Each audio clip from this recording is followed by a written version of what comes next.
Hello. Hello. Hey, how are you? Good question. Two things. A couple of things. First of all, I just sent you.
Everybody. Good afternoon, everyone. We'll get started in just a moment. Good afternoon and welcome to Lunch Break with the Rabbi. Today we'll continue to discuss different subjects and reasons and the whys and the hows of Judaism. Today we're going to be touching on an interesting subject, something which is for some may be common, but it's we know that it is used, but where does it actually come from? What's its source for it? And that's what we're going to discuss today. So again, welcome. We are now today is Monday, the 14th of Tammuz. And today we're going to continue to discuss different customs in Judaism. Today we're talking about the Star of David.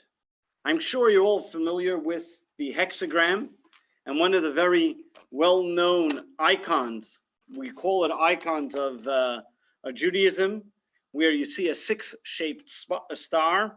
two intersecting triangles, and has become a very popular Jewish symbol. For one reason, it's been on the Israeli flag. And this has been an identifiable symbol of Judaism, as Jews have been used this symbol for better or for worse in different times. And the question is, where is the origin and what is the origin? Is there even an origin in Jewish law about the symbol? So while the origins and the development of this symbol are shrouded in mystery, today we're going to touch upon rabbinic sources and classic cases where they bring some type of rationale and reason to this Jewish star and how it became a Jewish star and why is it called even the Star of David. One of those great commentators is a rabbi from the last century, which his name was Rabbi Moshe Feinstein, talks about it, and he mentioned that for hundreds of years this has been an icon which was used on Torah scrolls, on arks, in different places as an identifiable symbol of Judaism. He gives a theory of where it was from, and in fact the word Magen David, which means shield of David, is found in the Haftorah when one of the blessings are, blessed are you, God, the shield of David. The shield is referred to God. God, of course, doesn't have any shape or icon, but where does it then come from, this six-shaped star, which we call the Star of David? And one of the cases we can find, and what he explains, Rabbi Feinstein, is that over here, these six stars, this six-pointed star refers to the six sides of the universe. There are four: east, west, south, and north. And then we have top and bottom, which this reminded King David, and whenever he went to war, that it wasn't himself going to war. He was protected by God. God was his shield, and this gave him the power and the impetus to be able to overcome the enemy. This was the difference between David and any other type of king that was waging war, that David was not intimidated by the enemy because he knew that God was with him at all times. Where the exact source and when it started, he does not mention, but he talks about the Jewish star as the Star of David at the time. And this is the conceptual concept, not a literal, and he gives a link between the hexagram and the Star of David. We also find the concept is mentioned in other cases. Rabbi Yitzchak Lipschitz, another great rabbi from the 1800s, talks about it, and he says that the six-angled shows on God is found in all six corners of the universe, and therefore it gives us the ability, and this is a symbolism of Jews, that we depend and we're not intimidated by the nations of the world, but we depend on God. Another insight which is found in a little more detailed, looking at the two triangles, as if you know, a Star of David is two triangles, two three-pointed stars, one intertwined with the other, and that is symbolic of the Jewish people as well, as the Jewish people are three-dimensional, meaning that we are connected, as we mentioned many times, especially around the era of Shavuos, that the Jewish people, that Zohar explains that the Jews are three knots intertwined one with another: God, the Jewish people, and the Torah, as well as Jewish people themselves are three-dimensional, as we have Kohanim, Leviim, and Israelites.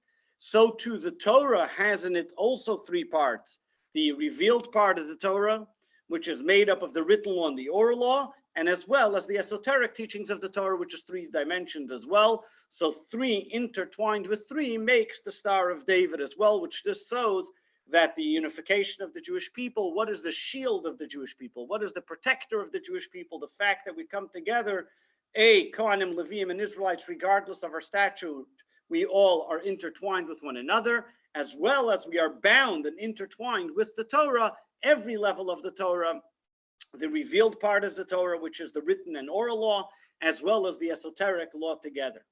The same idea is also, we continue with another dimension of the six-pointed star, which takes us to the Kabbalistic dimension. An 18th century Kabbalist known as Reb Chaim HaKohen Katz spoke about this mystical link that we find with the hexagram and David. And he says, and he explains that the actual hexagram and why it's considered a shield is because it refers to the six Sefirot. What does this mean, the six Sefirot? The word Sefirot we translate generally as the six faculties of the soul. We as human beings have six faculties of our emotional being, as seven faculties, in fact, of our emotional being, and three of our intellectual. They represent God's intellectual and emotional faculties as well. But that's not the literal translation of the word Sefirot. The literal translation of the word Sefirot actually means to tell, comes from the word lissaper, to discuss, to elaborate, to tell. That means that the faculties of our emotional soul express who we are, as well as the faculties, the three emotional, three intellectual and seven emotional of God's soul also express God's greatness into this world. Meaning that being that the infinite, in order for it to come into the finite world, has to express itself in some type of shape and form. And those are the faculties of which it comes into. What are those emotional faculties? As discussed in many classes before, we have the 6 emotional faculties, starting from chesed, which means kindness, attraction, or gvura, which means strength, distraction, discipline, tiferes, which is beauty, netzach, victory, hod, splendor, and yesod, foundation, connectivity, and connection. Those are the 6 emotional faculties that we have within ourselves. And you'll notice whether the subconscious or the conscious, and everything you do, you need to use those faculties to express what you have, what you desire, and how you come to it. However, there's one more important faculty, which is called malchus, kingship, and that is sovereignty. What does that express itself in? In speech, articulation. That means you can feel something, you can feel excited, you can feel neglected, you can feel victorious, but then you need to be able to communicate that idea. That is sovereignty. And the reason why it's called sovereignty is because a king has the ability to receive and then communicate and give it over. One of the differences, and this is a very unique concept which is found in Judaism, in contrast to any other type of religion, when we talk about kingship. Generally, people look at a king as dominionship, as dictatorship. In fact, that's not the way Judaism looks at a king. A king, in fact, is called receive. And one of the classic terminologies that the sages and is brought in Chassidus many times, ein melech below am. There is no king without a nation. You can be a king in your bedroom, but who are you a king over? What are you a king? In order to be a king, you have to have a nation. And in fact, the word am, as Chassidism goes on to say, comes from separate. The very fact that you have individual beings with individual ideas, and they all come together and they decide to be able to anoint you or to accept you as their king, that's what makes you a king. Just to be a leader over people by force is called a dictatorship. That's not called a king. To be a leader by force, that is something type of a dictatorship who forces himself upon the people.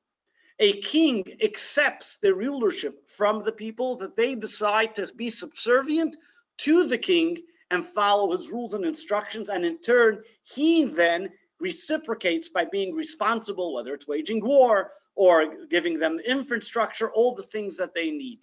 So a king, by definition, by Torah definition, especially we see it in the Kabbalistic chain, receives from the emotional faculties, and only then do they have the ability to give over to those who they received from. So let's put it in our own body, so to speak.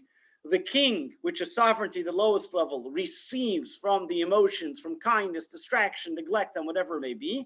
And only then does it have the ability to continue to give and to reciprocate, meaning to articulate the feelings. And once it articulates the feelings, does it have the ability to then project what those feelings are. So you see the reciprocation that the speech has towards the feelings, and it goes back and forth, the same ideas with the king towards its nation.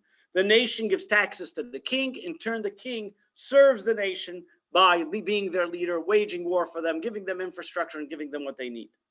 This was the idea that the Kabbalists explain was the 6th dimension star. The 6th dimension star carried these different 6 emotions that King David carried on his shield, according to some, that showed that he was receiving from the people in order that he can then continue to be governing as king for the people. But it takes it this step further. Rabbi Avram Chaim HaKohen Katz explains that this was the difference between King David or the kings of Judea in contrast to all the other kings, that they had this, because what they were saying was that this 6-pointed shield showed that they were rooted in the 7th divine attribute, sovereignty, and they were nourished by the people, meaning they constantly were aware that we are only here to serve the people. That is our absolute objective, and that's the sign of the shield of David and the Star of David. But there's also another shield of David, or another shield of another type of symbol. The Ramosha Sorelish brings down in one of his great books, and he writes as follows, that there's another shield that was an expression of the Jewish people, and you will see it as well as an icon. In fact, many Chabad houses use this as an icon, which is a menorah. Why a menorah? So you know the menorah has 7 branches, and as well on the bottom of the menorah, the pedestal of the menorah had 3 legs. And the Ramah explains that these 3 legs exist because God creates to remind us, number 1, that God exists and creates and controls the world. Number 2, that God communicated with humanity to teach them right from wrong. And number 3, to teach us that we have free choice and we are rewarded and punished according to our deeds.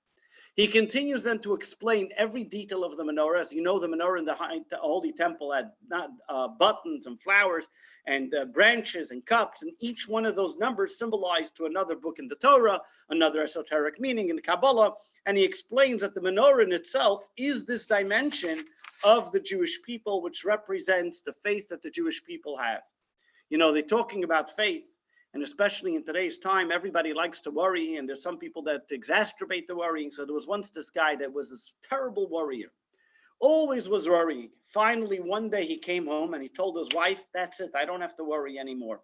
I hired a guy for 15 grand a week. He's a professional worrier, and he's going to worry for me. From now on, I have no worry on my mind. I can go to sleep easily. I can sleep peacefully. Everything is good. This guy's going to worry for me. His wife looks at him and says, you're out of your mind? Where are you going to get 15 grand a week to give to this guy? So Yanko looks at his wife. He says, that's not my problem. He's the professional worrier. Let him worry about it. So this is the story we talk about. The shield of David is there, that instilled within the Jewish people. And the concept of it is that it gives us faith and the ability to have not only spiritual success, but it gave David the physical success, reminding him that he was not dependent on any warfare, but he was dependent on God. And that's what gave him the ability to be victorious in war. So to recap what we studied today, there are 3 points of why where the Star of David came from. The 6-pointed star, number 1, according to some, representing the 6 directions that reminds us of God's all-encompassing sovereignty and enables us to trust in God in the face of life's challenges. Number 2, the Star of David has those 2 triangles. The 2 interlaced triangles alludes to the 2 triple entities that exist, whether it's the Torah and the Jewish people, and that indicates the Jewish people's connection with the Torah is interrelated, interlinked, and can never be severed or separated. And number 3, the 6 points of the King's David shield representing the 6 divine attributes which precede sovereignty, the embodiment of sovereignty, which David received these 6 channels of divine energy, convey them to the world. And this way he was able to be the king of the universe and being victorious in the wars that he had. So too today, when this concept and this symbol of the Star of David, and we see this still continues to be a symbol of Jewish faith, as the symbol of the Star of David continues to be the symbol of Jewish faith, let us remember that a symbol is only there to remind us, an icon is there to show us what we truly are and encapsulate that idea, but we cannot just have the symbol without the feeling behind it. Let us have that faith in God. Let us continue not to worry and know that whatever happens is only for the good, giving us the ability to look into our emotions and allow them to be articulated through that Star of David, shining all those 6 levels of our emotions and utilizing and capitalizing those special 2 interlaced triangles, connecting to God in everything we do. May you have a blessed day. God bless you and have a wonderful day. See you tomorrow. Lunch break with the Rabbi at 1 p.m.